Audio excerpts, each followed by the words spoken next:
What is up, fellow thermonuclear AFers? I am Dan Valley coming at you with my certified fantabulous, always dripping with fantabulousness, co-host of the #1 podcast. We've transcended the #1 NBA podcast. We've moved into the #1 sports podcast of all time. Co-host of the HardwoodKnocks podcast, which, like I said, the #1 sports podcast of all time, Mr. Grant Hughes. Mr. Hughes, how the heck are you doing? I'm just looking at you can't see it. It's off screen. It's over here. My hit list of podcasts we need to take down because we've transcended sports. And it's like, I started the line through Smartless. I feel like we're going to get them. And then like Armchair Expert is probably next, I think. And so I'm really excited about this. We're going to need bigger fish eventually. Like we could be the #1 media property. We don't need to be confined to podcasts. It's just it's like people are like, I listen to you and the Bill Simmons podcast. It's like, that's really cute, but like, who is Bill Simmons? Right. That's just like, I hope he makes it. I hope he keeps trying. I just imagine how intimidated I would be if I were looking up at us all the time and just thinking like, what do I have to do? I'm out of ideas. I've actually read I have anyone's watching on YouTube, my face is turning red with laughter. That's incredible. We have gotten a lot of really positive support outside of our Discord, which is always a billboard of most of the time a billboard for positivity. So thank you everyone for your support. As always, we really do appreciate it. Even the #1 sports podcast trying to become the #1 media property in the world. We see all of you saying the things, and we very much appreciate all the support there.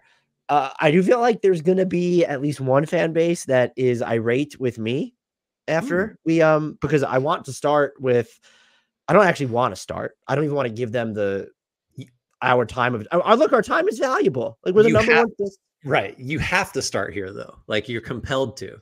The Denver Nuggets. And there are, and I told you that I was going to hijack the start of this. So if you need to go grab, like, if you go to the gym, you go to the gym yet? You got to.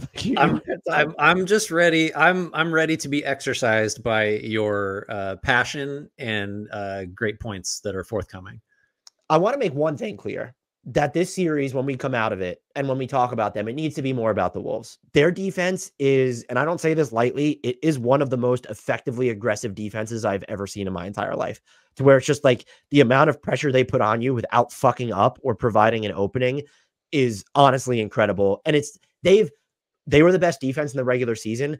This is not and again, they tried playing Jaden McDaniels and your guy, Gilgeous-Alexander Walker, together more. That's not something that they generally did a ton, like relative to their other lineups during the regular season. They are hellfire. And they did it in game 2 without Rudy Gobert, who I was ready for terrible discourse if they lost that game and there was the birth of his child. And people, why would you miss that game? It's the playoffs. And so turns out, doesn't matter. And it shouldn't have. That should take precedence. Real life should take precedence over a fucking game.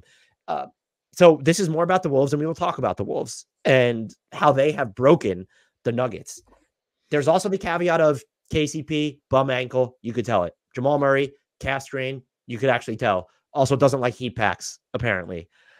That was a sorry-ass effort. They looked like a bunch of punks, the Nuggets did, in game 2.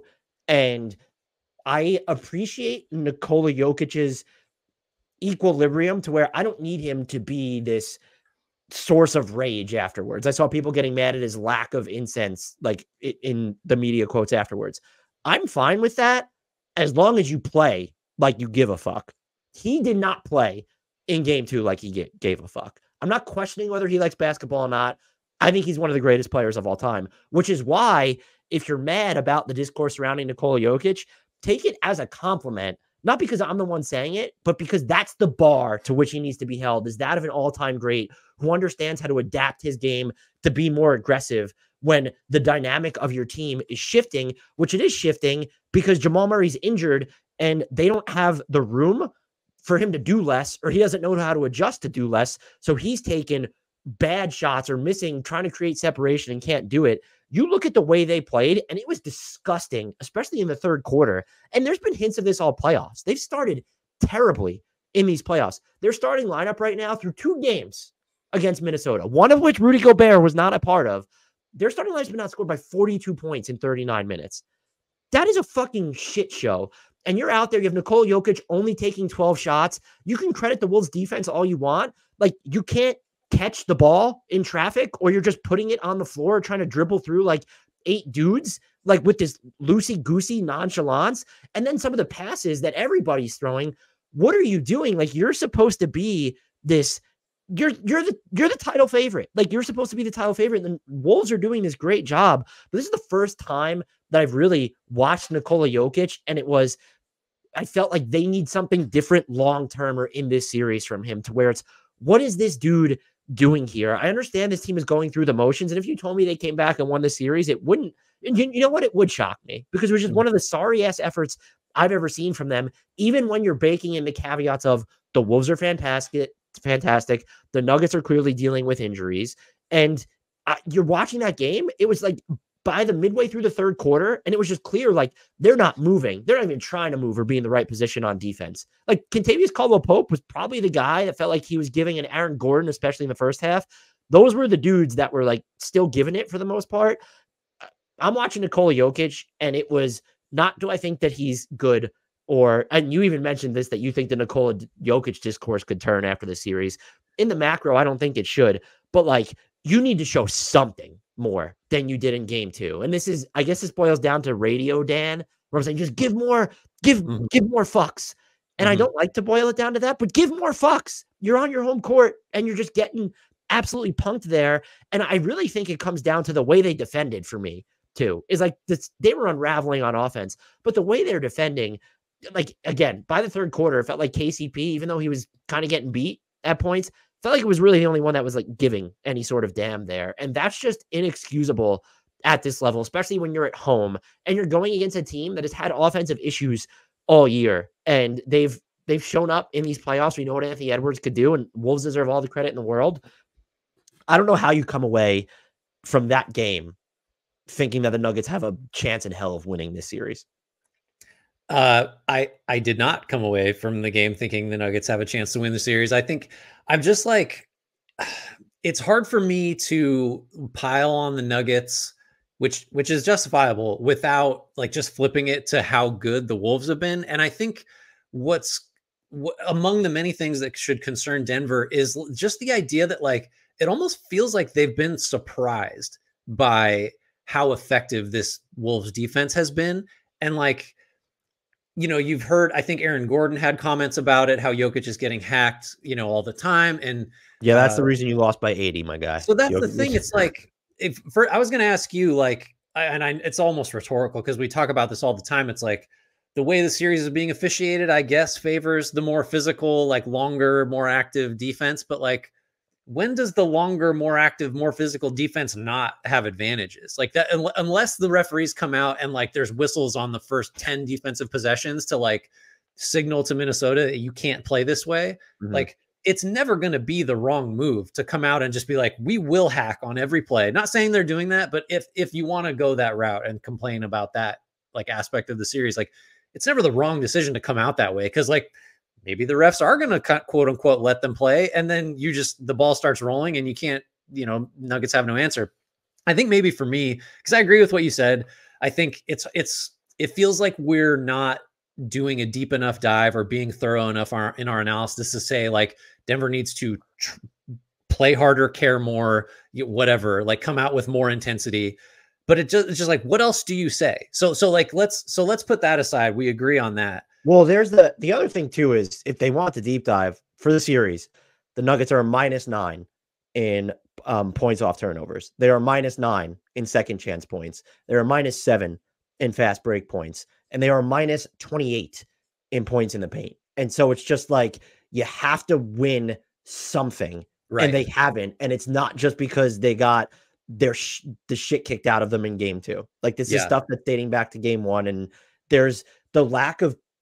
You're not going to win the series anyway if Jamal Murray is like this, and that would be fair. But if you saw that the intensity or the ability to like, Nikola Jokic can bring the ball up the floor more. That is something he can do, right? And it's just not something like you could talk. I know I saw some people talk about, well, you need to like rely on MPJ more as a creator, and the answer is no, because he hasn't done that all season. And I think they've gotten away from some of their principles where if you want to do this dual timeline stuff, and Peyton Watson's playing under 10 minutes in a blowout, and you clearly didn't trust him in game one, I get the offensive concerns there, but maybe he's someone who will move on the defensive end.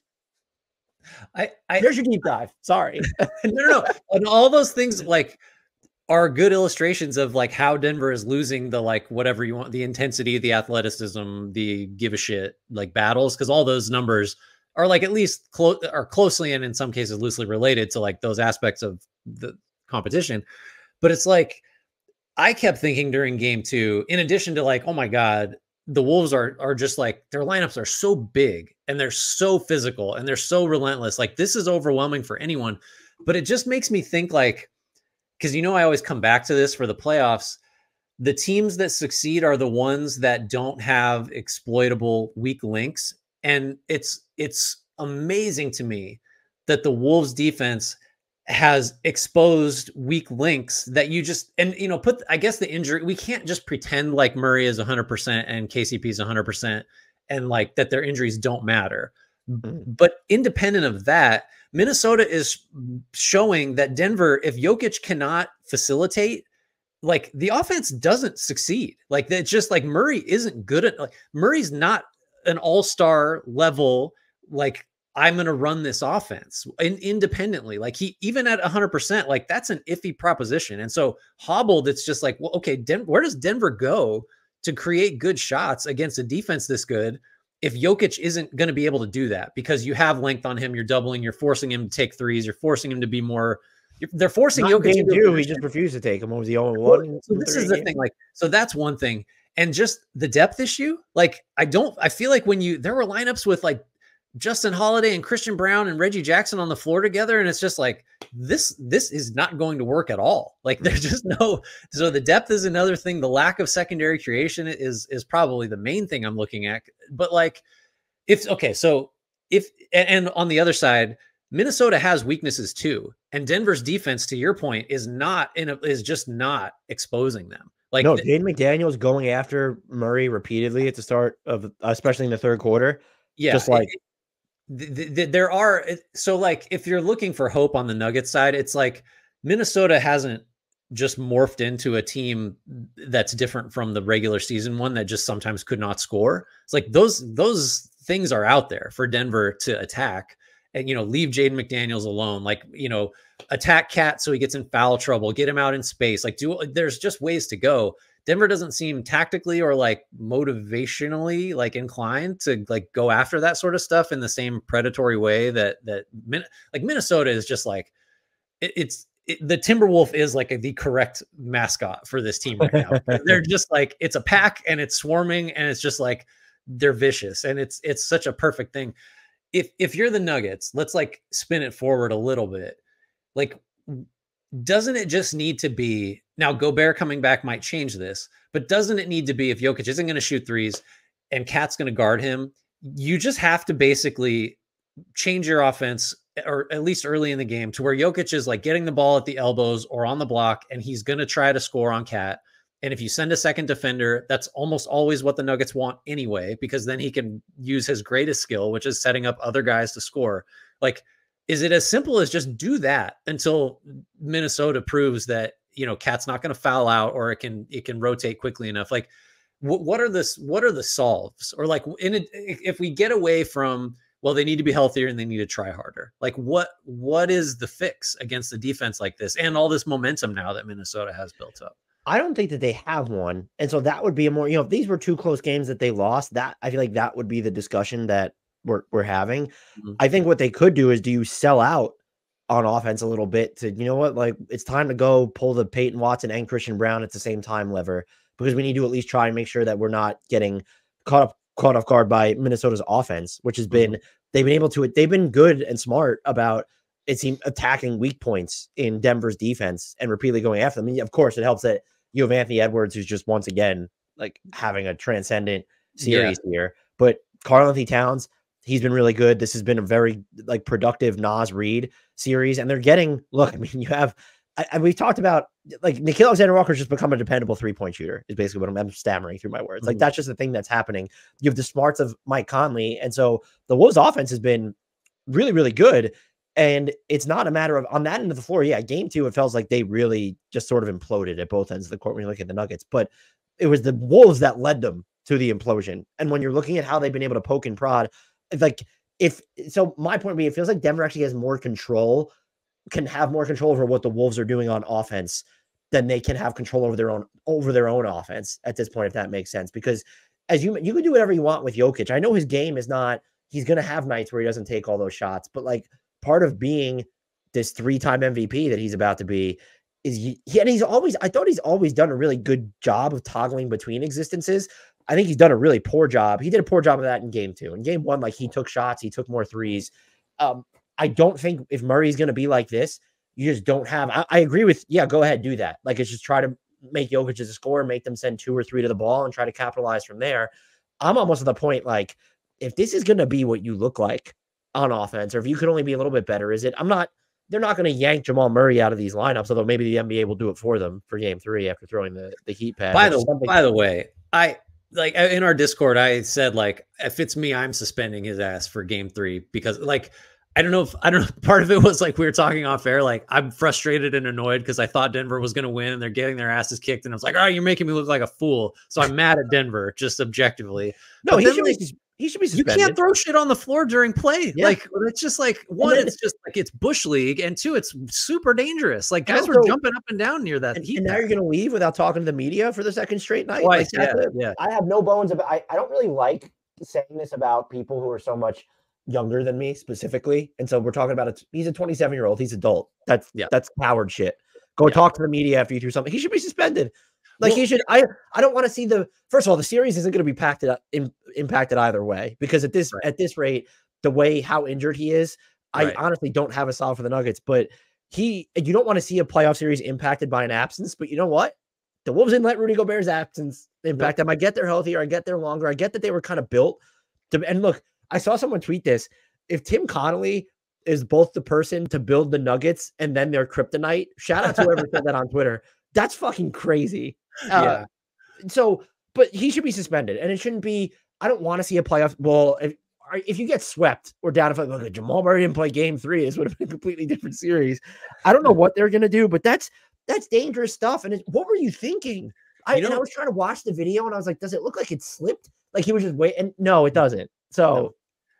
It to me, it signals like, so what we want is, Denver's got to, like, get more serious and physical and intense and all that stuff. But like the way that Denver, because they're frustrated, the way that Denver collectively operated in response to the frustration of Minnesota just like eating its lunch was like all the wrong ways. Like throwing the heat pack is obviously the most egregious thing, but like Mike Malone in the first quarter, like sprinting onto the floor and just getting into Mark Davis's shit over like a block charge call on the other end that like was like, okay, sure, that could be a charge, I guess, Cat on Murray. But then, like, by the way, Edwards also just like kicked KCP in the nuts on making a layup right before that too. So it's like, I get it, but like that was a sign of like, and the heat pack, the Malone outburst, the Aaron Gordon tech later during stoppage was just like, it felt like an expression of like helplessness. Like we can't like manifest any kind of like response on the floor, and we don't know what to do. So we're going to let all this out some way. And it was just all the wrong ways. It really does like point to me. It highlights to me, like Denver does not feel like it has answers, and it's just like acting out, in all the wrong ways. I had another point to make, but I lost track of it in the Murray suspension discussion, because I was going to bring that up too. So what I think it's like the reason we liked Denver so much and just believe like you can't beat them is like the way they beat teams, and Jokic specifically, it like feels surgical. Like they're diagnosing, they're saying, oh, you're going to do A, so we do B, and you don't have a C. So like we win. Like Jokic can just pick things apart, operate. It's like the way the Wolves are playing, it's like Denver is trying to operate. Like imagine like they're a surgeon or something, and it's like, okay, we cut here and here and here, but it's like there's an earthquake going on, and it's just like you can't focus enough. Like you're being Denver's being sped up. Like, how did you ever imagine that Denver could be sped up and like forced into like panic mode? That is a new experience for this version of the Nuggets. You could even see it what their defense is doing to like the point of like Jokic trying to like not even, I can't even call it like he's trying to rescreen. They like don't even let him set the initial screen. Everything's work. They're making everything's hard. Everything's like messy. They just aren't letting Denver get comfortable. And I feel like I need to shout out Jaden McDaniels. Anthony Edwards shouted out Jaden McDaniels. We talk about for what is he, 22?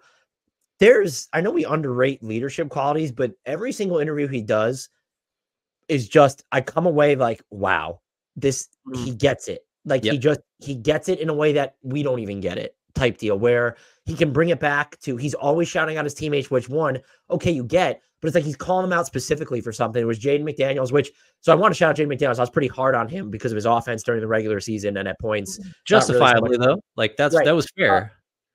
The Nuggets are scoring when he guards Jamal Murray in this series 0.62 points per possession when he on a possession in which he guards Jamal Murray.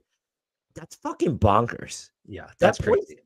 Like that's like, I don't, even by Jaden McDaniels' standards, even by the standard of Jamal Murray being injured, that is absurd.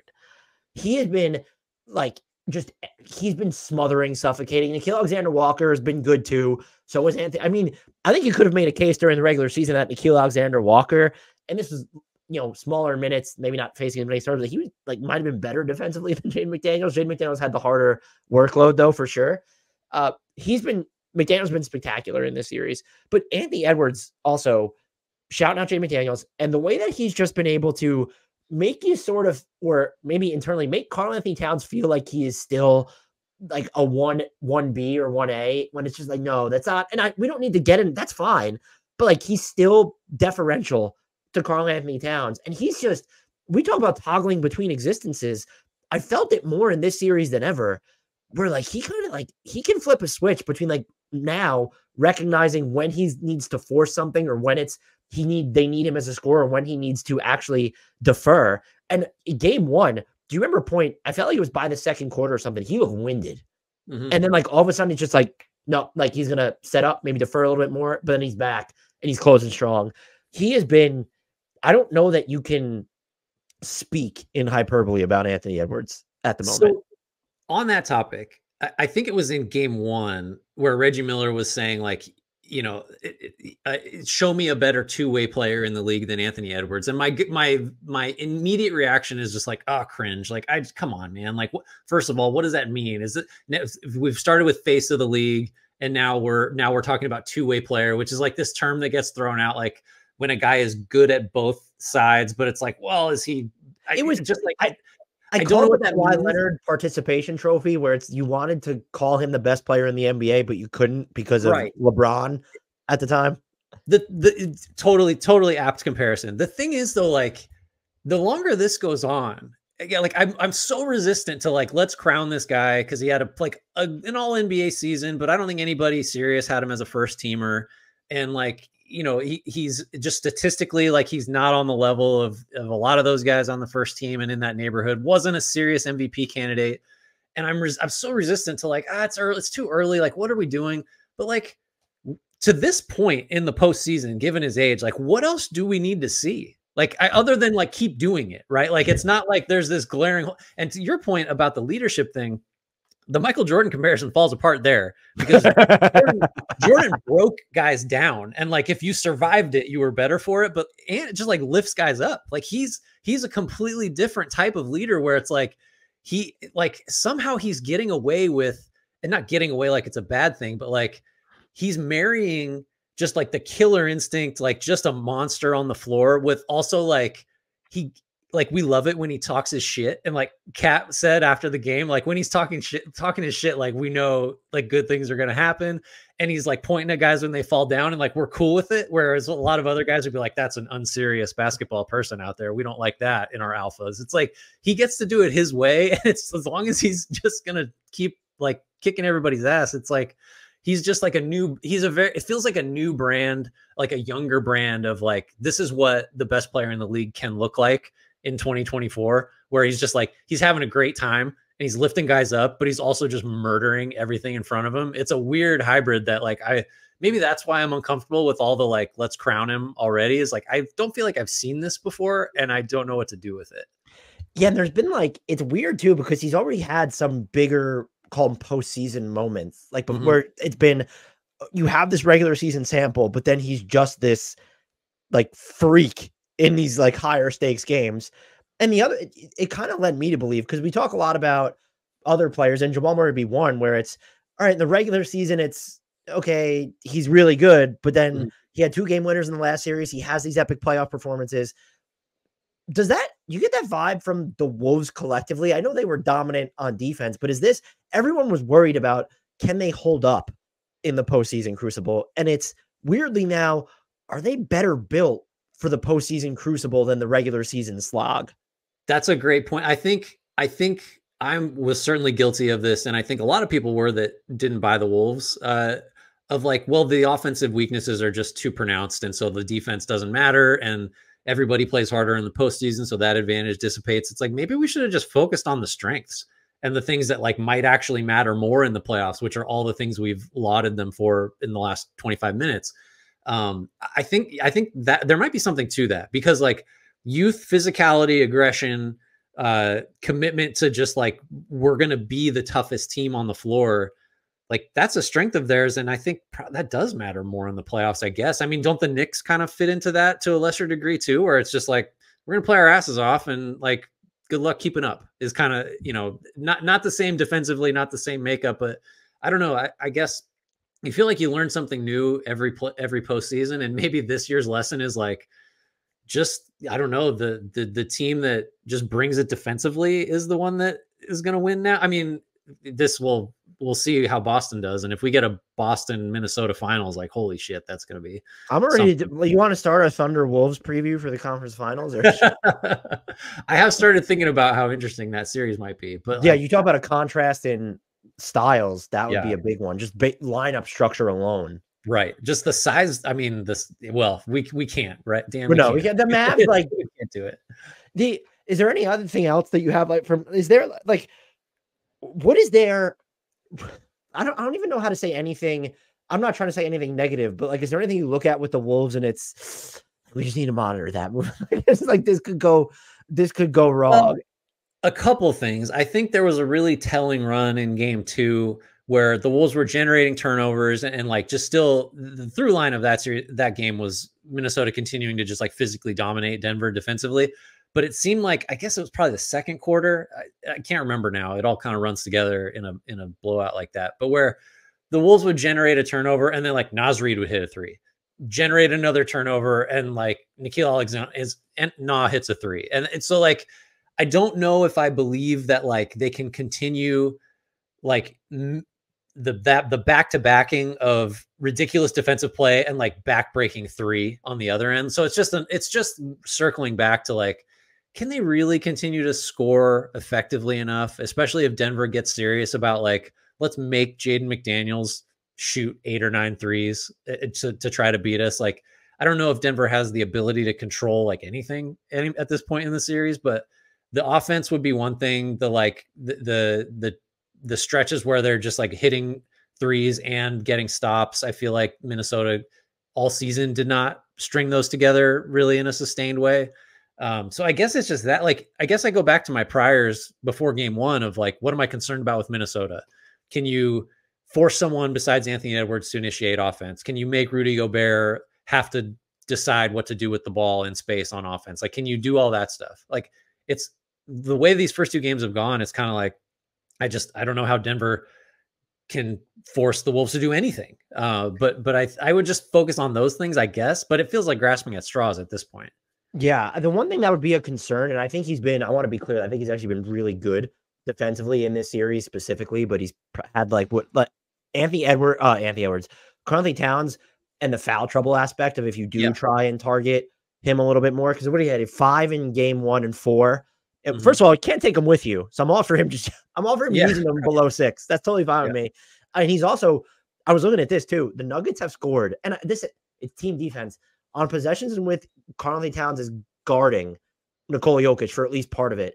1.01 points per possession for the Nuggets. That's like Take that all acceptable, day. but so far, like you would, yeah, that's the exact point. And he actually hasn't, he's only committed one shooting foul on Jokic. And so I think the problem would come though is one, if you're going to see Jokic attack him when he is the primary defender more, but could it come where if you're putting, I mean, which is really hard to do, but if you're putting Minnesota in rotation at all, or is he going to be fouling elsewhere? So that would be something to just monitor, but this is like sort of a no notes performance from the Wolves over the past 2 games because they eked out a win in game 1. Like that was a very hard fought game. And was that Denver's best shot already and you just withstood it is the like sort of the takeaway there. So I'm not ready. I'll never declare the series over because part of the reason I don't really care about being wrong. I picked the Nuggets in 6. I do not. Spoiler alert, my confidence level in that pick is terrible right now. You're still alive. It's possible. I have expectations for the Nuggets, but I don't come away from this game. And I think that's the danger of making it. It's weird because I think it's the Wolves that have led them here. I just can't think of anything that Denver can do meaningfully enough to change what now feels like inevitable. And I'm not, it would not, I'm open to the idea that the Nuggets could just win 4 straight. They're the reigning champs. Maybe KCP gets a little healthier. Maybe they uncork Peyton Watson more and he kind of disrupts Minnesota's offense. Maybe Nikola Jokic starts chucking more threes, bringing the ball up the floor, really trying to make Murray move not off the ball and screening actions, but like away from the primary actions. Is that something you could try? But the Wolves have just been, and I know we probably spent, like we're 30 minutes into this, we probably spent more time talking about like the Nuggets in some, but it's the Wolves. I want to make that clear. Anyone who's mad about the way that this was split, it feels like the Wolves have led the Nuggets to this breaking point. And maybe we'll come and appreciate that Nikola Jokic's lack of just palpable emotion is a good thing. I think in post-game pressers to not come out and say, I mean, if he wanted to, yeah, I sometimes do find myself wishing, I don't know if you're the same way, and it's not just specific to Jokic, where that players were more like Anthony Edwards in the sense of, go ahead and say the outrageous thing. Like Anthony Edwards, would he be the guy if they're down 3-1? Be like, no, we're going to come back and win this series. Where it's a little deranged, but you appreciate the optimism, the show of emotion. And I would have liked to have seen something like that from Jokic, where it's like, this was an inexcusable loss, and we're just going to come back and we're going to fix it. Because even if you don't, but like that's not what I expect from Jokic, and I think it's okay. I expect him to play, I don't even say better, I would say more aggressively and smart. Mm-hmm. Yeah. I was shocked that he wasn't flat out great. He wasn't close to great. I thought game 2, here comes the MVP. Like, I don't know what form it's going to take.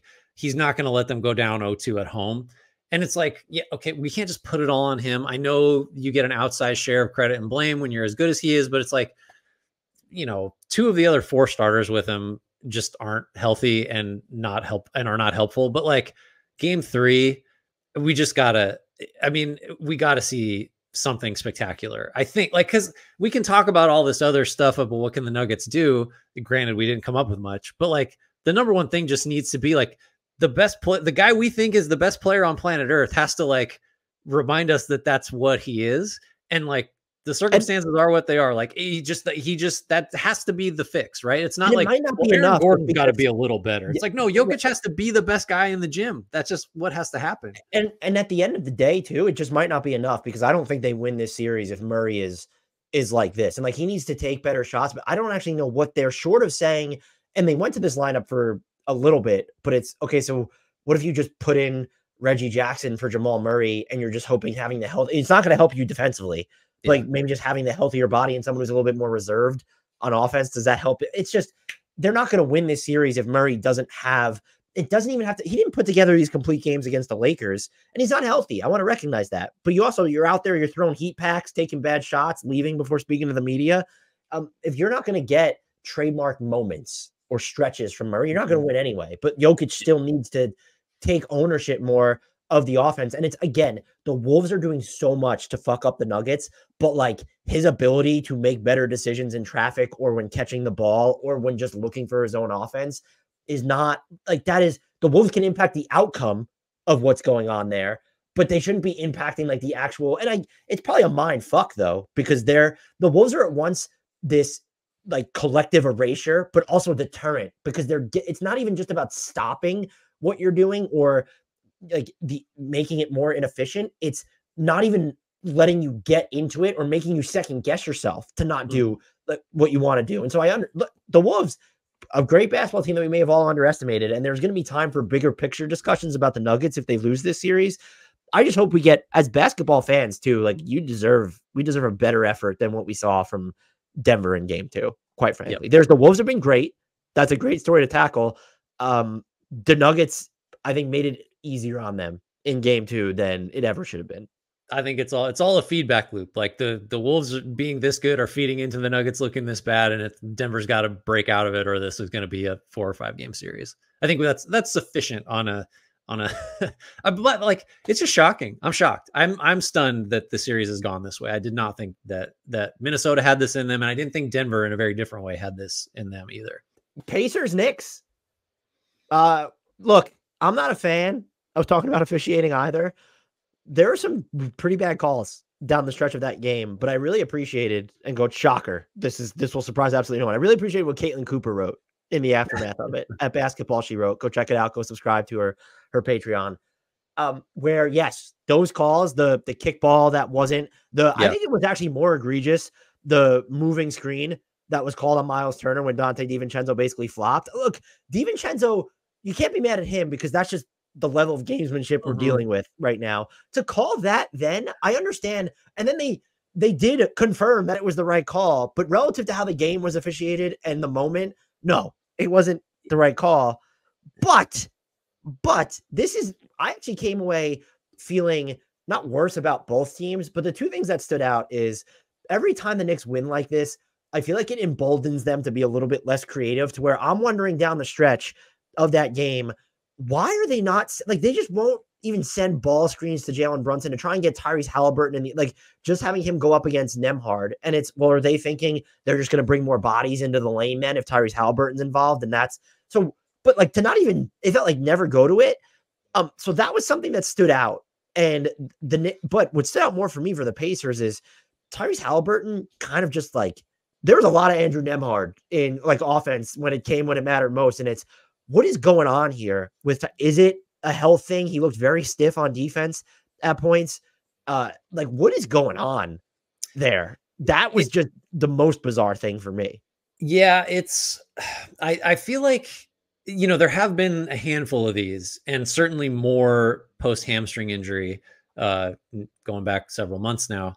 But I just wonder if, like, I just think Halliburton's wiring is not takeover mode. Like, it's just like not in his normal programming, like, or like, I'm going to force I'm going to force something to happen. I really do feel like one of his greatest strengths, and maybe in this scenario, one of his greatest weaknesses is like, if it's the right decision to get off the ball, I'm getting off the ball.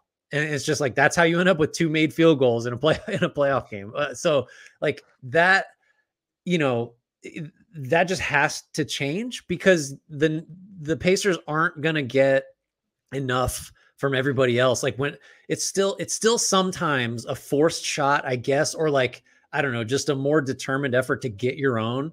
Well, like, yeah, that's, in the spirit of like team basketball, we don't love it. Sometimes that's still just the right decision when you just aren't going to you're not going to affect the defense in the same way if they know they can get you off the ball by, that consistently. I mean, like, I just don't know what else to say about it, because it is like, you can't, that like can't happen again in the series, because like, I mean, and this was a close game too. Like, what if he has 4 field goals or like 5? Like, it's not like you needed him to get you 40 points. It's just like, well, get 25. And this is a totally different game.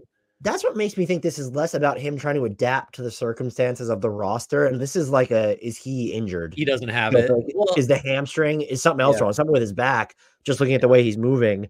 And also, just to the Pacers' credit though, they limited the Knicks on the offensive glass in the first half. And you can look at what happened in the second half. And it's, if you do that to the Knicks in the first, like, that's part of the first half still matters. Like, you're not allowing them to kill you on the offensive glass for 3 out of 4 quarters. It's 2 out of 4. That's a dub there. The Knicks were very much, for most of, if not all of this game, they're not used to, and who is, but like, they're not used to defending a team that's going to get out and run after a made shot like that. And like, the Pacers did have them off kilter there. And there's I didn't think the Knicks were going to win that game. It was like they kept getting closer. He didn't grab a lead, but then the Pacers sees it back. Like, that variability in like or not that variability, but like the warp speed at which the Pacers operate whenever, wherever, however, with whoever, that's something I think is going to continue to give the Knicks problems, especially when, look, no one likes to say it. It's low-hanging fruit. The minutes got to matter at some point. Are they ever going to dust off Precious Achiuwa again after the stint that he had in this game? Mitchell Robinson does not look right, which is at one point not surprising and then shockingly troubling because, okay, well, what are we just going to be down to? Like, Deuce McBride didn't have a good stretch, but I'm also just kind of wondering, like, do you need to give him more runway so that he can get into a rhythm if you need him to provide any sort of offense? Is this going to all of a sudden become an Alec Burks series because they're so down bad when it comes to requisite shot creation? Look, I think there's been a benefit to having OG Anunoby operate off the dribble of just someone who will attack and go inside the arc.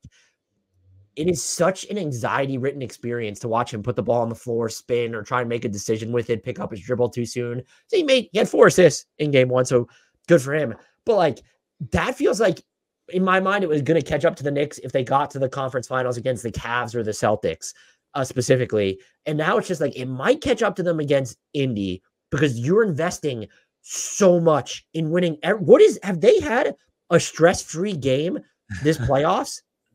I mean, it felt like every game against the Sixers was like, you thought they were going to lose it at some point. So like, yeah, you mentioned the minutes for New York and how like maybe that is just going to be an increasingly significant factor in terms of specifically matched up against Indy, who like really in the first half too, especially for stretches, was just like, I just don't know how you slow them down. Like they just keep they're throwing the ball 70 feet down the floor, like every other possession for layups or for transition chances. Like I think the fact that you said I had low hanging fruit in my mind, but about something else of just like, if you're the Knicks and you can keep Indy out of transition for, I don't know, like 20% more of the game than you did, like, then I don't know how the Pacers are going to score as consistently. I really, my sense looking back now, the next day is like, I think Indy kind of needed this one. It's, it's one of those ones where it's like, ooh, that was right there. Cause Halliburton had a shit game.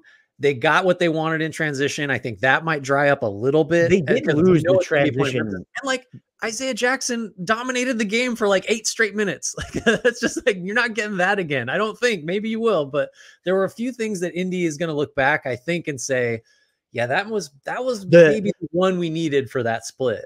Look, just as much as the officiating mattered, sort of that dead ball foul towards the end of the game where they gave the Knicks the free throw and then the ball back. Right. That was tough. But what's interesting is so the Knicks actually outscored them in transition. And I'm only doing this to cover our bases. When you're talking about like Indy's offense, it's the semi-transition or like operating in the half court before the other team has a chance to really get set here. The Knicks were a +2 in fast break points, but it's like Indy just gets into its offense so quickly that it's the line, because you look at it, it says, I think 80% of their possessions came in the half court in game 1. And that just feels high to where, and it's not, it's certainly not, but right. But it just watching it, it feels high. And so it's weird that, so you come away thinking this is a game that Indy needed. And I'm looking at it as like, this is a game that the Knicks needed to not be so hard. And so I came away from this feeling almost worse about the Knicks, but I shouldn't, because Jalen Brunson has another just transcendent performance, which is what is that, the 8th time I use this word on this podcast? That's just terrible variability by me. But like now Tyrese Halliburton, who's supposed to be your best player, doesn't, and I'm not as apt to like, it didn't feel like he wasn't, you looked at him and it wasn't, oh, this dude doesn't care. And the Knicks didn't necessarily do anything specifically to like throw him off, but it felt like it's something just, it's not right when you're watching him. It's like, no, you shouldn't be away from the ball this much. Are the Pacers really trying to run their offense this way? Is this a mindset thing from him? Is it like the state of him physically? Does that have anything to do with it? Is it a combination of everything a little bit? So I guess that technically should be the bigger red flag for Indy, is not that Tyrese Halliburton only took 6 shots, but if Tyrese Halliburton is to this extreme, not Tyrese Halliburton, physically, functionally, whatever, I don't know how you win any series. Right. Yeah. I think like, well, the series you win is the one where like the other team has even more really significant players out. He was putting more pressure on the Bucks defense by like getting shots up and being on the ball a little bit more. Yeah, no, I still do skew towards like, I think we're kind of saying the same thing. Like, you're saying the Knicks shouldn't have made it that hard. I'm saying that Indy like probably needed. I think it's just both like Indy had a shot, like really probably should have had that game. To be clear, I do And think that Indy, like what New York was in, like Indy just did a really good job against them, and they made it very difficult on them. So I kind of understand. It wasn't like I think that the Knicks like could have created more separation. And like you go back and look, and it's like, what did you want? That let's say let's use the first half as an example. Like I thought they looked gassed at there, and then Isaiah Hartenstein hits that 46-footer or whatever it ends up being. Right. I forgot about that. Yeah. So like, and that was like turns out to be huge, by the way, when you look at the final score. So I do like so like the fact that Indy has a gear to where they can throw the Knicks sort of out of their element as much as they did in that first half, and even for parts of the third quarter.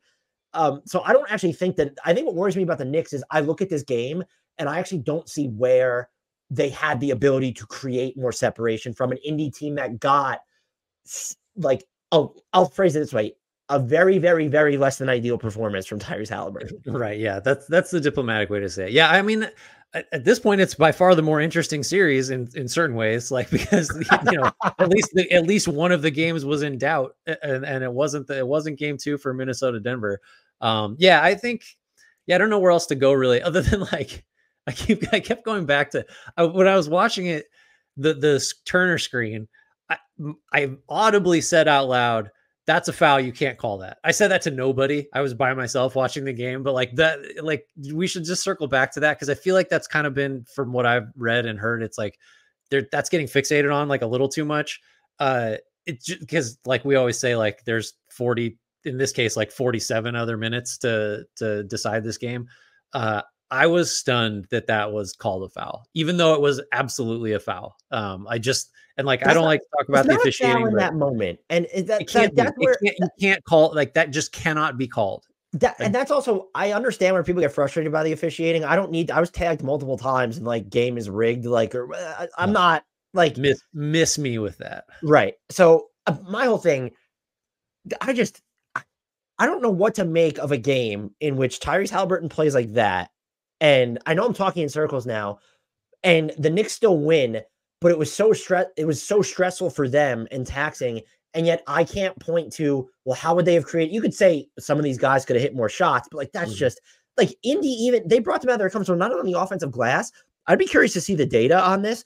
They had, at least in the first half, like the Knicks had to switch more than I think maybe like ever, because that's not something Tom Thibodeau necessarily likes to do. And so I think the Knicks could probably stand to be a little bit more aggressive on the defensive end, but like it's sort of like something has to give to where does New York get to play their game, or is Tyrese Haliburton going to be Tyrese Haliburton at some point? Because how do the Knicks grapple with that then? Yeah, I don't know. I don't have a lot. We should move on. It's one game. That's the problem too. Is like it's one game, and it was just a host of caveats in there, so we can definitely move on. Let's talk about the team that was just eliminated, the Orlando Magic. The Denver Nuggets. Why are you laughing?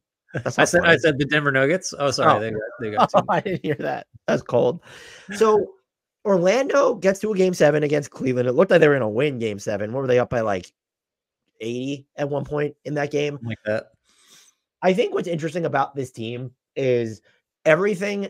I don't know that I need to adjust my priors much, because everything that I think they still need. But what I will say is I flip-flopped on kind of at the beginning of the playoffs. I thought they don't necessarily need a floor general as much as they just need functional shooting.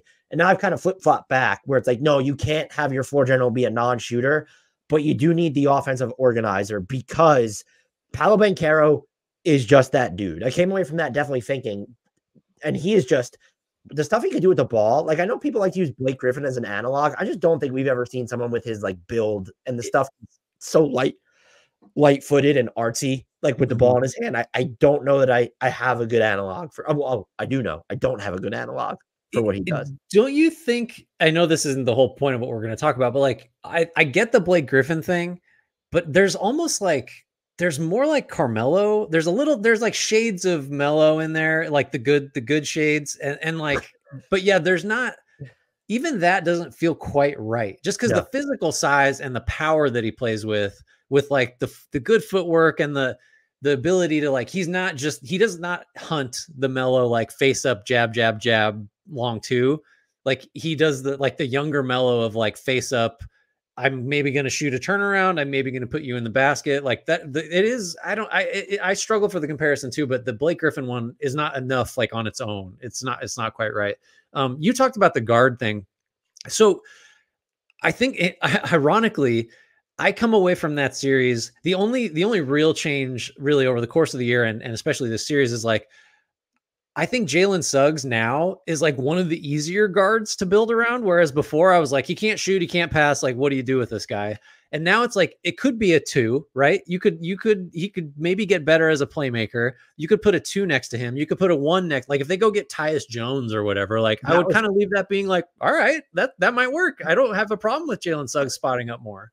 So the way I would phrase this though is and one thing, so just looking at the tools the Magic have this offseason, I'm curious to see the urgency at which they operate. And I think there needs to be not, we need to give up everything right now, but Franz and Jalen Suggs are extension eligible. And we probably need to have a discussion about Franz Wagner where I feel less confident that he can be like the number 2. Maybe it was just like sort of an off year for him, but they need someone who's going to be at least more dynamic on the ball. Not a banner year for Franz. So I still think he's a very good player. His extension talks are suddenly fascinating though, because he's not where I would have thought this time last year, he's just going to get the max. And maybe he still does. Not now. Yeah. You're saying no way. Not now. I'm not ready to say that.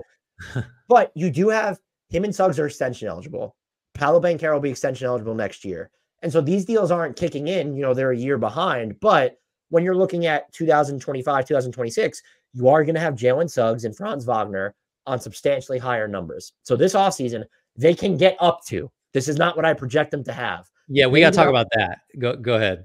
They can get up to 65.7 million in cap space, about almost 66. That is though. That's everybody is basically gone. That's no John Isaac. That's no Mo Wagner. That's no Joe Ingles. Those are the 3 big ones that just would have to be gone. If you want to get to the 60 plus, right? It's going to be more like 35, I think. Yeah, and because I think you keep. One, I think there's value because teams want players. It's not just, there's very rarely, if you're taking back a bad contract, if you were to go out and get maybe Brogdon from Portland, where it's like, oh, you could just take him into cap space and give us a pick. Yeah, there's a team that'll be interested in that. But like contracts, they have value just so they could be moved. And so my guess would be, okay, like, do they bring Gary Harris back? Like he's sort of important. But I think when you're looking at, I think Fultz is gone, or at least he's just like his market craters and maybe they bring him back that way. But I think Isaac, and I almost feel like I don't know what they're going to do with Joe Ingles. He did provide some like shooting and ball handling for them and might be a valuable locker room presence. I think Mo Wagner's back. I think J.I. is back. And I want to say Gary Harris is back. I don't know if it's at the same number, but like they're working with probably 30 to 35 million in cap space is what I do think. At least when you look at it, I would say of that 65, like at least Jonathan Isaac's salary is gone right off the bat. They guarantee the 17.4 million number. So that's gone. You're working with, let's just estimate 48 million from there. Then I'm going to say, it wouldn't even shock me if they're working with like 25 million in cap space. What does it take to keep Gary Harris or do you just bring back Mo Wagner? So you're going to bring back Mo Wagner. Okay, boom. We're down to 40 million in cap space. What does it cost to keep Gary Harris from there? If it's the same number, boom, you're down to 25 to 27 to 28 million in cap space. So this isn't the market to have that much cap space anyway. I think those 3 guys are back, though, would be my prediction. Maybe Harris leaves, but he was pretty important to them. Now, this is my roundabout way of phrasing this to you. I would have said this like kind of at the start of the playoff series, that if they just went out and traded for Anthony Simons, I would declare them not done. They're going to win the title, but like that's enough. I think Simons has improved enough as a passer, gives them the exact type of shot making they need, both on the ball and away from the ball. You mentioned the name Tyus Jones. That is someone that they could afford to sign. And then you would still have the flexibility to go out and trade Anthony Simons. You have all your own first round picks. And plus you have that Denver 2025 first round pick, which maybe did that increase in value while we were talking. It's not my prediction. Too far ahead of ourselves. So you have the assets to do both. And I do think now, because of the contracts of everybody else that are coming to bear, and specifically it's not so much a Banchero thing, because like that's not going to kick in until 2026, but it's definitely a Franz and Jalen Suggs thing, because without knowing their numbers, but like they're going to be at higher numbers. Even if you let them reach restricted free agency, their cap holds are going to be pretty sizable. So I think it's paramount that you do make moves this year. And I'm thinking on the level of like it's not, I don't think Simons is enough for me to be satisfied with their offseason. That's where I'm at now. I think it needs to be, can you sign Tyus? Malcolm Brogdon would be a great fit for this roster. If you're willing to actually add shooting, I think DeJounte Murray's a really good fit for this roster. Actually, I think he's improved enough as a shooter. And then if you're going to sign or get another form of shooting here, because there are shooters on the market, or you could trade for others, like Buddy Hield could be an interesting fit for this team. I think it needs to be two guys that are going to fit into the top 7 of your rotation. And that's, if I didn't have that prior before, that's what I came away from this Cavs series really thinking about, is my priorities have flip-flopped a bunch, and now they flip-flopped again to where I think they can't have an offensive organizer who doesn't shoot, but like the offensive organizer needs to be the priority over, we can go and get pure shooting and we'll be fine. Yeah, I think I would just echo what you said. Like it doesn't need to be like, you don't go crazy. And Shams reported the other day, like, oh, the war, Klay Thompson and the Magic have mutual interests. Like, I just don't. That doesn't, Paul George too, right? Which is kind of, it just doesn't. Yeah, it doesn't make sense to me. Where, like I said, Tyus Jones for a reason. I just, watching the game, it's like, man, he would make things a lot easier. And he's like a 41% 3-point shooter too. So like, nice bonus there. I think it's got to be a trade and a signing. And then like, I wonder though, the trickle down effects of that are you looking to move Cole Anthony now? Who's like suddenly like, what's he really adding? Is he your 8th guy, your 9th guy now? Cause that's 12 million that you could turn into something else. Maybe he's a trade chip. And then like, where is Anthony Black shake out in all of this? Because like the types of players we're describing as Orlando's needs, like that's not him.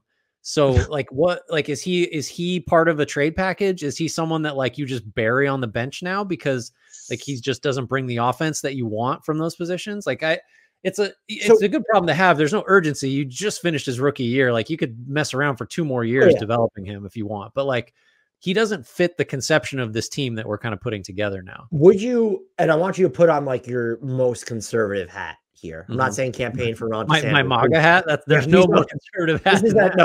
Not DeSantis level conservative. I don't have one of those. If anyone that's listened to us for 5 seconds knows, I don't have. Yeah, I mean, and also that's not so much conservative as just a moral. So unhinged, right? Got it. Yeah. Would you give up Anthony Black for these players via trade? Malcolm Brogdon. No. Good. I'm glad we're on the same page. I thought you were going to say yes, and I was just going to stop there. But yeah, no. Anthony Simons. I think I would. I think I would too. DeJounte Murray. Weirdly, I don't like the Murray fit as much as the Simons fit, even though I think Murray's better overall. I probably would. I probably would. But like I would, the Simons one is no hesitation because the fit is just like, that's, you said like exactly what they need. Murray, I would think I would probably do it. But I don't like, I'm not jumping on that as immediately as I would for Simons. Also, what I think is interesting when we talk about an offensive organizer and why Tyus Jones or even DeJounte Murray makes sense is I don't think it needs to be like this heliocentric organizer where they will be a team. And I probably advocated for this at some point. So one of the things that we get the most compliments for, which I don't know if I should feel good or bad about, is we talk about when we're wrong. So I'm pretty sure at one point I said Trae Young should be on the list. Like this might have been like a year or two ago. That's not, you don't want Trae Young here. Like right. I'm past that. I don't know how long, I don't know when I said it. I definitely said it at one point. But like, is there like they need that player to be able to coexist with the idea of Paolo Banchero's our best player and he needs to be on the ball a shit ton. You could run more screening actions with him if you get like a better ball handler at the 1, but you need this. Like, is DeJounte Murray, I guess the question would be plug and play enough. I think he is. I think it's fair if you differ on that. And then so we've talked about, I think, the most common targets to where they're not, I guess DeJounte Murray's semi-original. I haven't seen him linked there a ton. But like, is there even whether it's, have you thought about anybody else, even if it's a mega wattage name? I mean, I don't like getting the huge expensive name just because I feel like, I don't know, like you said it at the top of this, where it's like, okay, we know what Orlando needs. They got to go do it, but it doesn't need to be like this desperate, like we need a Paul George level player. And not that there's all that weird. You don't need that as an offensive, like that's not solving what I think is their biggest need. Right. I have a lot of questions, by the way, about Paul George in general and what that guy's worth, because he's 34 and like is just not quite the same guy he was. Honestly, Brian, friend of the podcast, and our colleague Brian Taborik and I, we want to record a podcast about whether it even makes sense to have not just a third max guy, but players in their mid-30s making maxes anymore. So you should pencil that into your mind. Maybe you could make that because that's that's an entirely different team building discussion. So I don't think someone like D'Angelo Russell is the type. Jamal Murray? Like he checks some boxes. Yeah, Jamal. When the Nuggets pull it up, it's got to be Jamal Murray. What about like someone like Austin Reeves? Like I don't know what the Lakers want, but like Austin Reeves like was a point guard in college, can facilitate a little, has proven himself to be a good 3-point shooter. Is weirdly like a combo-y type that you just throw him next to Suggs, and if you get Tyus Jones too, then like I like that rotation. I think it needs to be better than him because I think Simons is probably on the same level as a passer, if not better at this point. I don't think Simons receives enough credit for how he's incrementally improved every year as a passer. I think it's like if you're only looking at making one move this summer rather than we're going to sign we're going to acquire 2 top 7 guys for our rotation. It can't be Reeves or Simons then. That's where I'm at with their offense. Simons comes very, very close for me, but I think I'm being too seduced by the shot. Like if you're telling me they get to make one move, like one biggish type move, I'm going to pick DeJounte Murray over Simons, even if you think the offensive fit is cleaner, because I think Murray checks a more critical box for them. I think Murray's a better player just overall. Well, he's not the cleaner fit though. No, he's not. That's why I like Simons and Jones. Like just bang bang, just throw those guys in there. I'm good. I like that better. I know, but I don't want to go one. I want to. Like the offense was not good, right? It was a deeply flawed offense. I did come away thinking that Paolo Banchero is probably going to be like in the MVP discourse at some point within the next half decade. Interesting. You know what really swayed it for me? That dude doesn't receive enough credit for what he does on the defensive end. Remember, that was supposed to be like his Achilles heel. And I know he has like a good environment around him, but I'm just like, that is still the most well-rounded player they have, to where if you're looking at someone who might be elite at both ends of the court, he's going to be closer, because Suggs is always going to have the offensive just warts.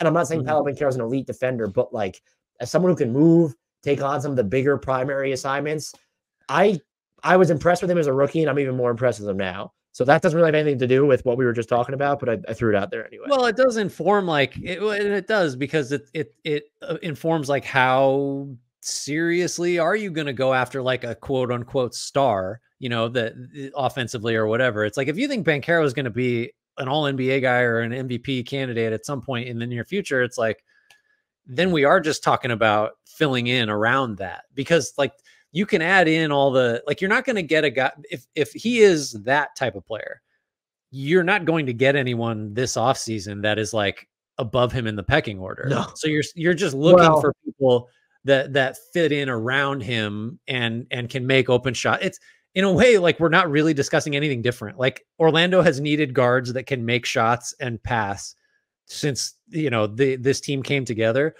And the fact that Banchero, like, appears to have an even higher ceiling, certainly than I thought, and that most people maybe thought, is just like, well, that doesn't change the need. It maybe just lessens the quality of player you need to address it, if that makes sense. No, that makes a ton of sense. But your point about sort of the Cole Anthony Black stuff, it will become a decision, because it does feel like you're not going to get what you need from the center position, and you have Wendell Carter Jr. This was not enough to be like, well, would we be willing to acquire a wing who might eat into some minutes for Franz Wagner? And the answer is no. Like, that's why I don't want Paul George here, because you have Banchero and you have Franz Wagner, and there's like your 3 and your 4. And so everything we're talking about, even though it's not necessarily position specific, that's where there's room to get it. And so you're going to nudge, especially if you get 2 guys, you're nudging Cole Anthony Black down the pecking order. And that's, of course, that's why you would look to move one of them in said deals. I do have a name for them, but I'm going to save it for a podcast that we're hoping to record immediately after this one. So you already know who it is. Anything else though on the mat? I think, by the way, this season's an absolute win for them. Massive success, wildly encouraged. We went into that first round series against Cleveland thinking, like, or I did anyway, of like, if they lose in 5 or get swept, I just really am not going to be that deterred from thinking Orlando is just in a sweet spot going forward. Cause like, they know what they need. They have the resources to get it. They have all the hardest things. The hardest work is done. You have like your cornerstone star. And after that, it's just like, okay, well, they weren't supposed to do anything this year anyway. So next year, I think, is going to be interesting, because expectations are going to be there. That's the summer for me, though, is like, okay, the burden of expectations is here. And you now have, with this group, 2 full seasons worth of evidence. Like, this is what we need. You've mentioned it, the flexibility, the assets to go out and get it.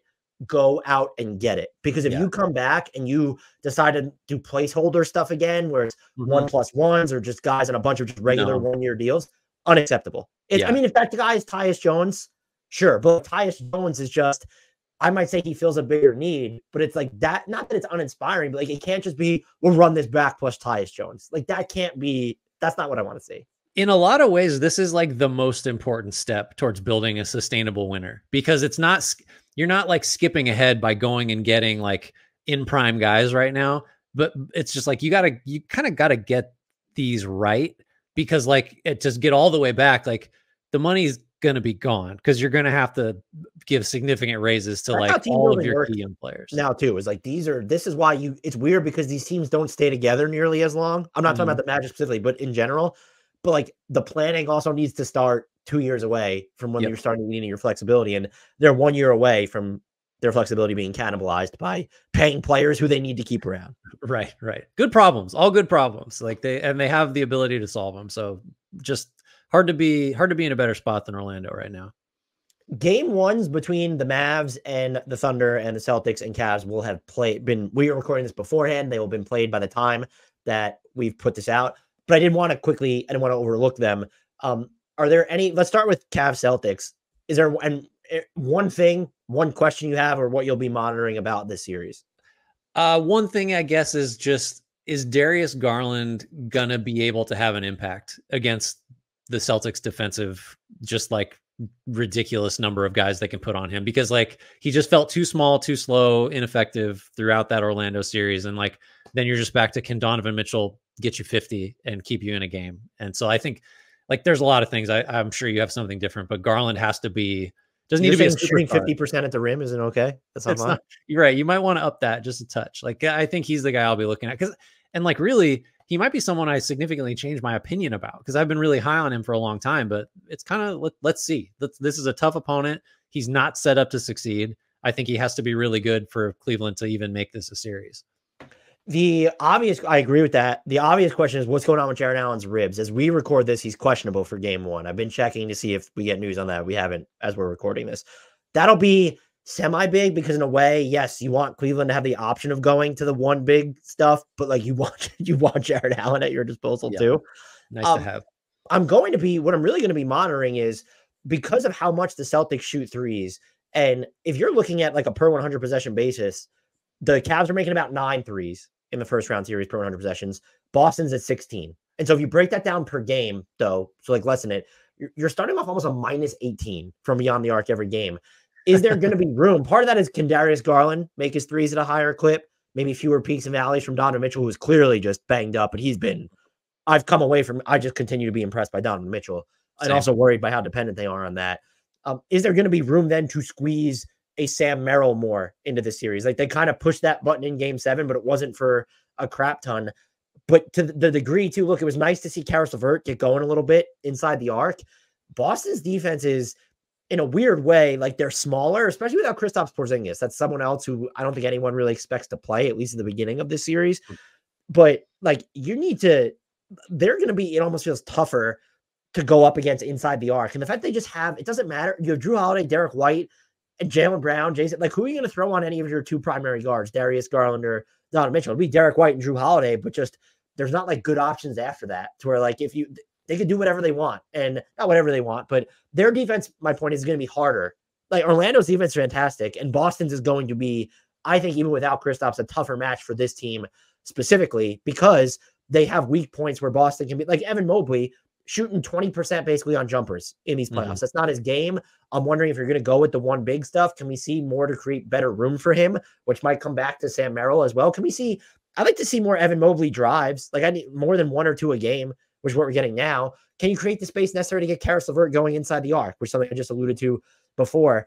I'm fascinated by what the Cavs are going to be able to do offensively against this group. And are they going to have to concede, get into a point where I actually think JB Bickerstaff has done a pretty good job coaching during these playoffs and trying out different things. But are they going to be willing to get, like, let's say if Jarrett Allen is healthy, are they want to deviate enough from their, I'll say, core principles, even though we've seen the best version of the Cavs might look something different, to you got to win some type of possession battle, whether it's keep up with them in terms of 3-pointers. Not keep up, but you can't lose the 3-point battle by, minus 6, 7, 8, 9 made 3-pointers per game. Can you play faster we've seen them up the speed when they need to, but like, can you do that more often to maybe win the possession battle or just create more scoring opportunities in general? I think that's kind of my one overarching. I don't really have questions about Boston specifically. Late game offense. Surprise, surprise. What's up with Kristaps? I'm just very curious to see how the Cavs run their offense and their lineups to try and optimize that offense against this team. Yeah. I am very excited to see some Mobley Tatum back and forth. That's a fascinating matchup to me. It's like, you're going to get Mobley out in space a lot. He's really fun to watch there. And maybe Mobley like has a bigger offensive role if you're going to have him try to attack Tatum. Like that's going to be fun. I don't know how I think that's going to shake out. I'm probably in favor of Boston. Like, I think most things will go in this series, but I'm here for some Evan Mobley, like pretty good first round series in parts other than the jump shooting. Like I would like to see maybe a little step forward. Mavs Thunder, we did preview that with BT, but anything from you? I think the Thunder are such a different defensive challenge for a Mavs defense that has like exceeded expectations to me so consistently, where like, Zubats was a key in the first round, I thought, and he kind of was. He had really good stretches, but like that's something Lively and Gafford can handle, and Chet is just such a different animal. And the way that the Thunder move bodies and move the ball and just relentlessly attack the basket, I think has a chance to kind of get the Mavs defensive head spinning a little bit. This will be like if Dallas defends really well against this type of offense, I just won't have any more questions about. Yeah, talk about adjusting our priors. Yeah, right. I'm really interested to see that. I haven't actually. Have you made an official pick in this series? I went with Thunder in, was it 6 or 7? It was one of those two. And honestly, I know that he hasn't always had the same impact, but like the Maxi Kleba shoulder injury, knowing that he's probably not going to play this year. And if he does, it's coming off a shoulder dislocation. How is that even possible? Yeah. It's interesting. I had Thunder in 7. I don't think I've officially made that pick, but that's what my gut says. But like, it's official now. Isn't there of course there is, but like, what if Luka's just like not kind of shitty like he was for a lot of that first round series? And like, you're going to have Lou Dort, you're going to have Jalen Williams, you're going to have lots of options to throw at him. But like, he might just be more than a young Thunder team is ready to handle if he's healthy and if he kind of can get to his spots. I mean, the health things, because he shot so poorly from 3, and like that would be something I would assume would correlate to, okay, if that knee is fucked up, that kind of makes sense. Yeah, I think, and based off how that first series played out, I am wondering if like what it comes down to for the Mavs, and that's probably the thing I've been thinking about most. I have less questions about the Thunder, just because they're dealing with fewer injuries, and I do think they are the more well-rounded team. But can the Mavs get to those half-court 4-on-3 situations, like sort of either in the short roll or Luka's going to be in the middle of the floor, and can you get to enough of those where like the Thunder defense is kind of built to prevent a lot of those? So that's like kind of the thing I'm going to be watching. And also, can you vary your pace enough? I saw, not the benefit of listening to this #1 sports podcast, by the way, is I was listening to a few where everyone's talking about how slow that the Mavericks play and that they only have one gear. The Mavericks may not be looking to play at warp speed all the time. They have done a great job of sort of varying up or ratcheting up their pace at different points. And we saw a lot of it in the, like, Luka can play, despite what I think is being said, he can play at more than one cadence. And he's proven that this year. And so can you continue to play? Because the Thunder are going to do that to you. And so does that become a more important element of, and it's almost one of those, is this every team against the Thunder? It feels like where it's who kind of wins the battle of, does one team conform to the other or vice versa? Yeah. It feels like that could be something that, not in terms of even lineup structure, but just the way, the speed, the cadence at which they're playing. That's going to be, I think that might just be a question I have of every Thunder opponent because of their primary lineup bases. Yeah. I do think the last thing I'm really interested to see, because I think Luka's going to be able to get to his spots. Can OKC put Chet on, I guess, I don't know, like, is he going to be on Derek Jones or maybe PJ Washington, where he can just leave those guys and kind of get in there and muck up Luka getting looks closer to the basket or around the elbows and stuff. And then is Luka going to just pick that apart and spray the ball out? And maybe this just comes down to like, are Derek Jones and PJ Washington going to make enough threes to punish Chet for overhelping? Like that's interesting. OKC has the supplemental size though behind Holmgren to be like, what are you doing? Because Lou Dort's going to get the Doncic assignment just because he's kind of physically built for it. And it's like, what are you doing on the Mavs' center in that situation if you want Holmgren to be sort of more of like the guy playing off of? I think it's Jalen. I think you might see a lot of stretches. And then you're throwing Shea on Kyrie is what I guess. Yeah, like I mean that all the matchups are interesting because if you do put Chet on the center, and like that's just a more conventional way to go. I don't love Luka being able to like maybe get a switch and go at Chet and get him in foul trouble, and then if that happens, then the Thunder just got like you can't just we love big Jalen Williams, but like you don't want to be leaning on him in a second round playoff series. It does almost feel like though if you want to do what you're saying. When it makes sense, like, too big in this series a bunch, yeah. Like, is that something? Yeah. I mean, and also because even without Kleber, the Mavs they're sneaky huge. Where it's just like, okay, Derek Jones Jr. good size when he's technically your 3, or PJ Washington plus Gafford or Lively, and that's your primary front court. And then Luka's just for a point guard at 6'8", like that's monstrous. Kudos to us for going like 8 to 10 minutes into a Thunder preview without mentioning Josh Giddey and what happened. Fantastic first round series. You did, but you better believe he's going to get left open again and attacked again. Like that's going to happen. That might be the move too. Is just rather than have Chet be responsible for doing that, is who's ever on, like, is it Shea on Giddey, and then you're going to have Shea just roam, and that's how you're going to force your turnovers too. So J-Dub is going to be on Kyrie, Lou Dort's chained to Luka Doncic. And then you have Chet still doing like the big man stuff, but then your help is coming from who's ever on Giddey, which at that point I assume is going to be I don't know why I just said you're gonna have, I think the Thunder have Shea on Giddey for much of the game. Bigger problems.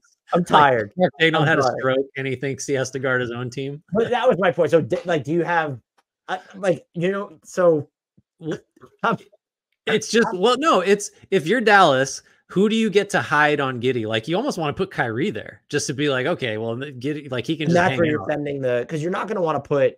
I mean, I guess the thought process would be put Doncic on him because they're less likely to try and attack that matchup actively. Yeah. But Doncic had some good defensive moments in the right. I think in isolation, you almost that it's going to be fascinating because I think in isolation, I think you put Shea on Giddey. I think that's the. I think you know what. Dallas will never see that one coming. They will not know what to do. By the way, all these series are fun now. They're all great. Like there's not any more. Oh, come on. The one that I was looking most forward to is Let Us Down. Well, yeah, but I mean, it's been exciting in a totally different way. Just because the Nuggets are apparently terrible now. We're gonna get a new champion, apparently. That's all. Yeah, I guess. Well, but it's just like there's no more, or there's so many fewer. Like, well, Jimmy Butler's out. I don't need this series. Obviously that was a different one. Like, Giannis is hurt. Like, we're done with these. Now it's like, I don't know. There's like exciting matchups to discuss, and it doesn't just devolve into like, well, they don't have all their guys, so what's the point? You know? That's fair. I like that.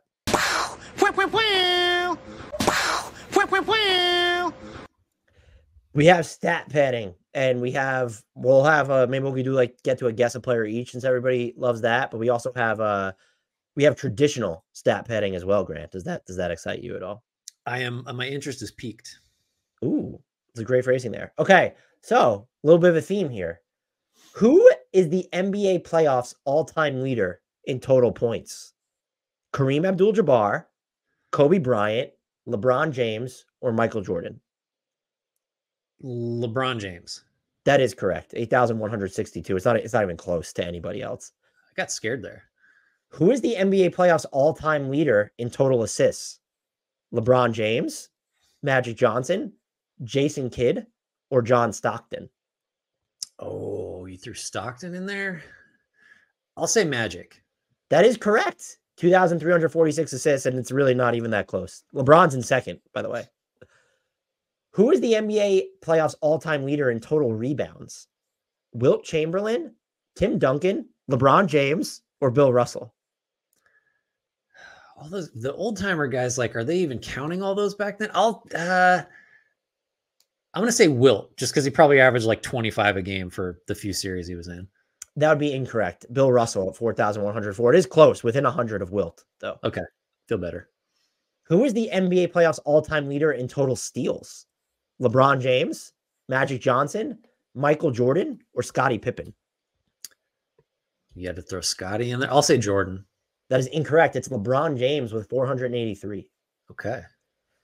Who is the NBA playoffs all-time leader in total blocks? Kareem Abdul-Jabbar, Tim Duncan, Hakeem Olajuwon, or Shaquille O'Neal? I'll say Hakeem. That is incorrect. It's Tim Duncan with 568. I hate not honoring Tim Duncan at every opportunity. What a mistake. Who is the NBA playoffs all-time leader in made threes? Steph Curry, James Harden, LeBron James, or Klay Thompson? I'm going to say Steph. That is correct. It's not even relatively 1,557. Who is the NBA playoffs all-time leader in total turnovers? Ooh. LeBron James, Kobe Bryant, Magic Johnson, or Shaquille O'Neal? I'll say LeBron. That is correct. 1,034, and it's a lot more than anybody else on this. It's a lot of playoff games. Who is the NBA playoffs all-time leader in total personal fouls? Kareem Abdul-Jabbar, Robert Horry, LeBron James, or Shaquille O'Neal? Kareem, Horry, LeBron, Shaq. I'm going to say LeBron. That is incorrect. It's Kareem Abdul-Jabbar with 797. By the way, every time you pause after telling me the category, part of me is like, oh, he wants me to guess cold. And then I get really scared because I have no idea. Appreciate the options. Final one. Who is the NBA playoffs all-time leader in total shot attempts? Kareem Abdul-Jabbar, Kobe Bryant, LeBron James, or Michael Jordan? Jordan. Incorrect. It's LeBron James. 5,896. Okay. I don't know. I don't know if I got 50% there. You started off pretty hot. I think really strong at the start. Fell off. What if I'd said LeBron for every answer? Would I have got half of them right? Probably. I think he was the leader in 4 categories, so you would have gotten at least 40%. So he led shot attempts, points. He had assists, steals. No, Magic had assists. LeBron had steals though. Steals, turnovers, shots, points. So we got 4 of them. If I just said LeBron, yeah, there you go. You next time. He was second in made threes, by the way. Oh, Jesus. Hashtag longevity.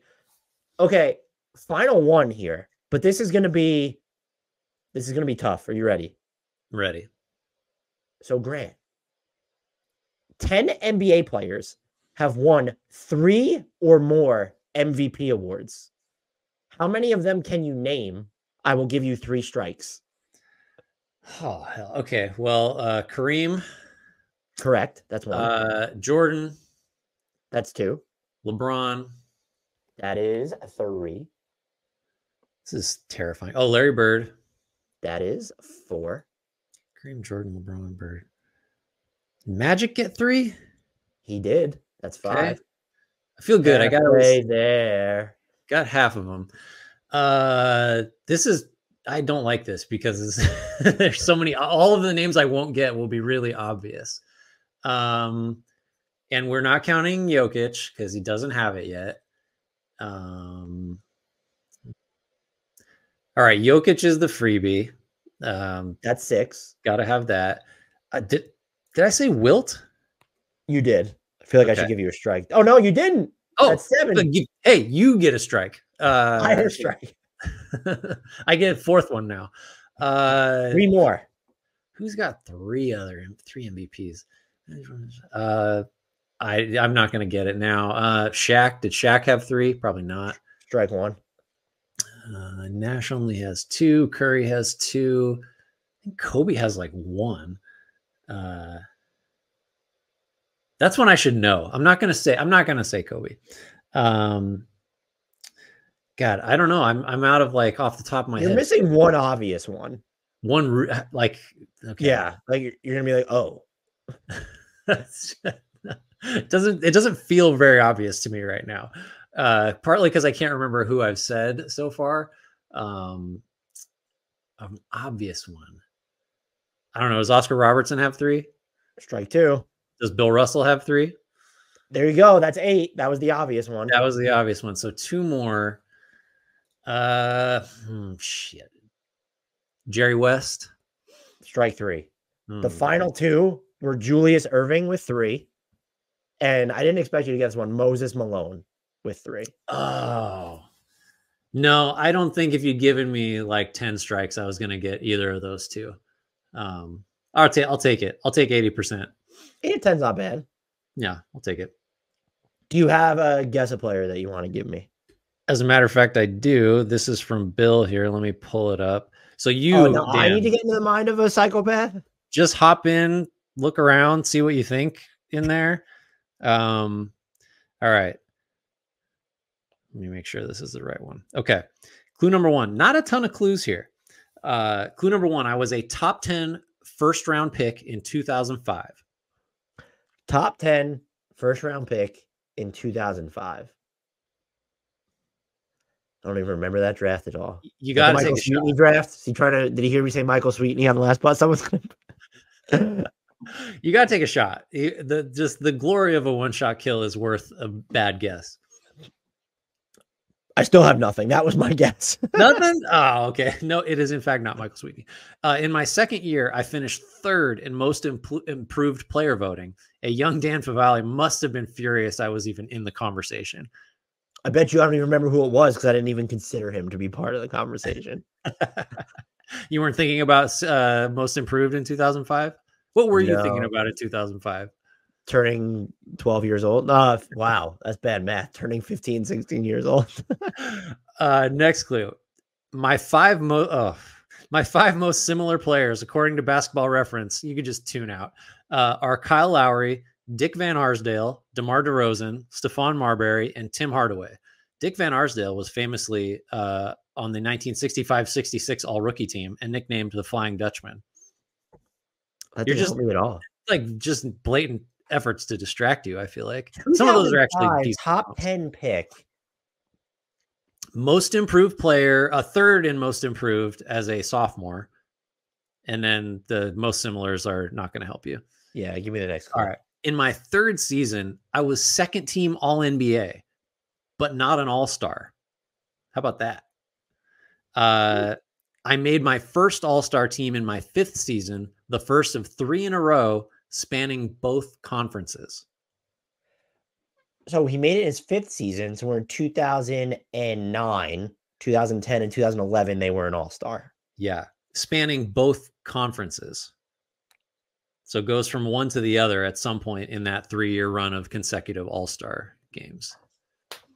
Assuming one of those names, I'm going to be kicking myself over that I didn't get.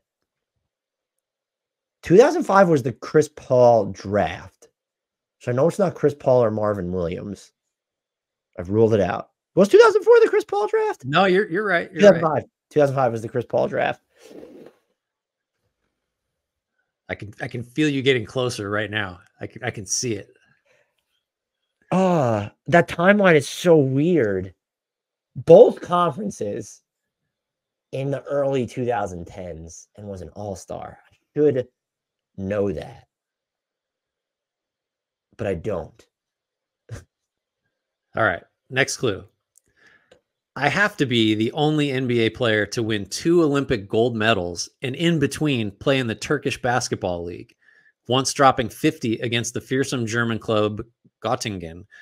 I made $5 million for playing 15 games abroad during the 2011 lockout, and my number 8 jersey was retired by my Turkish club. Oh, wow. This is where I got it.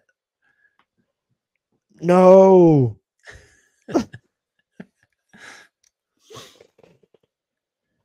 Oy.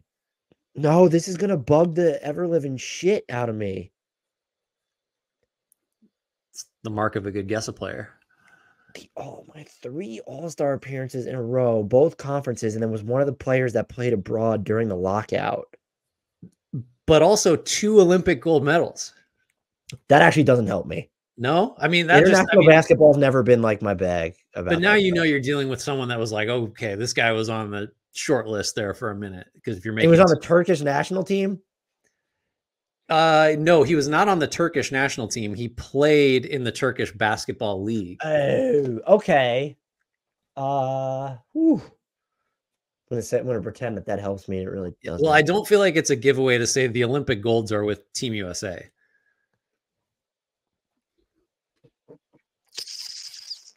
I'm gonna hate myself for this again. Is there another clue, or is that it? There's one more, which I think will probably help.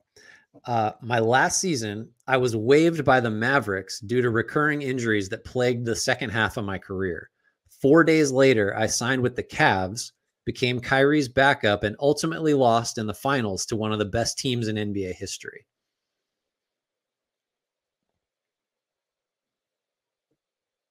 Well, why don't I know this one? So who is the washed up guard that used to be really good on the Cavs team that lost to one of the best? I don't know it. I'm gonna hate myself for it, and I'm just not gonna know it. What other clues could I give you? I think so. I told Bill if he had given the teams from the East, the two conferences, you would just get it. So if I tell you that this player went from the Jazz to the Nets, Darren Williams. There it is. Damn it. For some reason, it's interesting that you like the Turkish league thing, like hit a switch in your brain, because it did to me too. I don't know why, but it's just like that's where it came to me, and it's clear that it was like trying to bust through your skull there on that one. Are you ready for one? I'm as ready as I'm going to get. This one's from Austin. Clue number one. I was a former first-round pick, never recorded a single NCAA stat, and later I went on to become an NBA champion. Former first-round pick with no NCAA stats and became an NBA champion. J.R. Smith. Incorrect. Clue two. I played against many NBA legends over my career, such as Reggie Miller, Chris Webber, and Gary Payton. So my guess was a little too current. So we're talking like 90s, but no NCAA stats. So an international player. So he played against Payton and who else? Webber and Reggie Miller.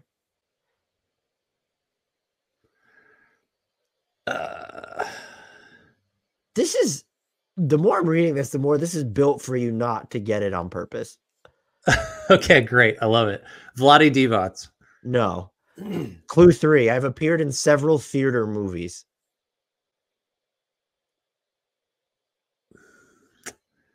I almost wanted to go back to Rick Fox, but we know he went to college.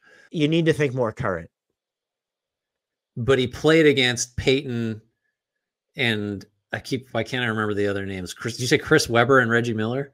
Reggie Miller, Chris Webber, and Gary Payton. Yes. What an odd collection of players. Played against those guys. Been in movies.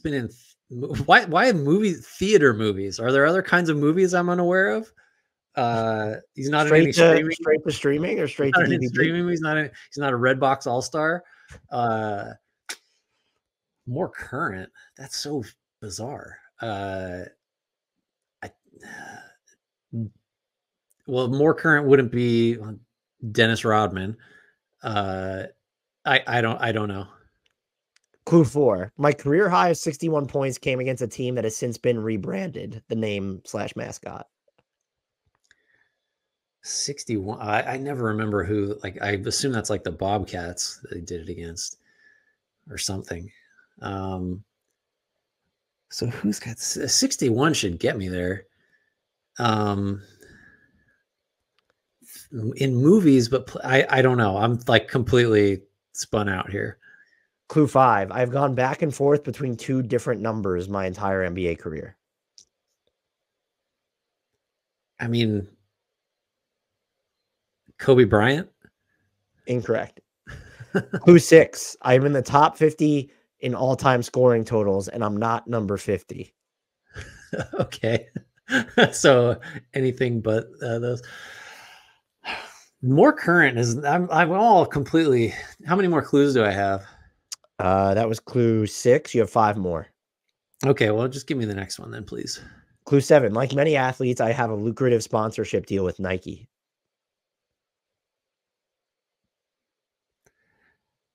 Am I making a mistake being hung up on the movie thing?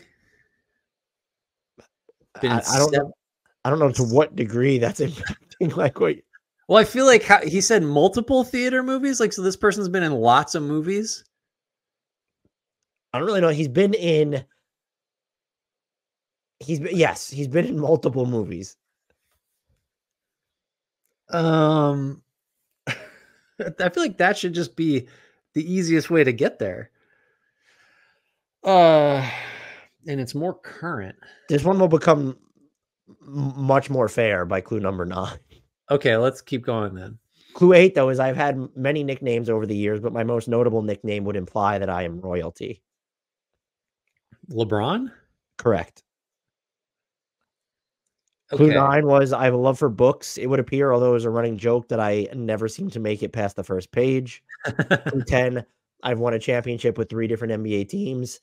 Clue 11, if you haven't guessed by now, oh boy, I have a son entering the 2024 NBA draft and have expressed a hope to play alongside him next year. I really feel like the one that threw me off was the top 50 in all time and not number 50. Yeah. I mean, if you're going to use LeBron, though, you got to be like deliberately making it difficult. You got to mislead a little bit, I think. I respect it. I respect the nature of the clues. So wait, what was the first clue? Was that the players he played against? No, clue 2 was the ones he played against. Clue 1 was I was a former first-round pick, never recorded a single NCAA stat, and later I went on to become an NBA champion. You know what? I'm happy with that. I think I think if you're going to use LeBron, you got to make it as tricky as possible. So, all right. Good job, Austin. Do you want to take us out of here? I guess so. I guess we better do that. Everybody, thanks for listening. Thanks for contributing. Thanks for just bearing with us as we evaluate our whole outlook on the world with Denver falling apart. It's going to be a process, and thanks for going on that journey with us. Please remember to rate, review, subscribe, tell your friends about the podcast. And if you're interested in further contributing or getting more involved, join our Discord. Check out our merch. Links for both of those things are in the YouTube and podcast description.